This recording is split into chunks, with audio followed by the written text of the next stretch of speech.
svakom našem susretu imamo 4 ekipe, iz svake škole po jedna. To su plava, žuta, crvena i zelena ekipa. I svaka ima 4 igrača, po jedan igrač iz 6., 7. i 8. razreda. Najstariji je kapiten. Zadužen je za praćenje dešavanja po cijelom terenu. On je 9. razred. Kapiten na samom startu pokreće kockicu. I onaj kapiten koji dobije najveći broj, njegova ekipa počinje igru prva. Prva 2 igrača kapiteni uvode u igru tako što tačno odgovore na postavljena pitanja. Težinu tih pitanja određuju naravno zaustavljanjem kockice.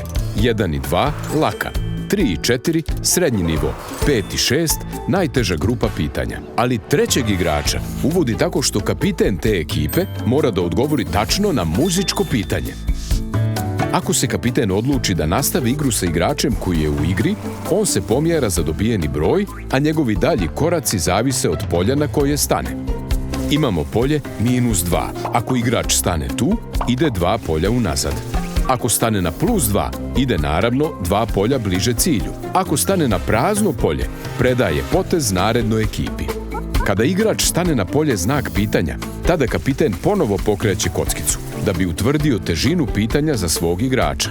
Ako odgovori tačno, njegov igrač ide naprijed za dobijeni broj i tu staje, bez obzira da li je možda stao ponovo na polje znak pitanja ili polje +2 ili -2. Ako ne odgovori tačno, ne pomjera se nigdje.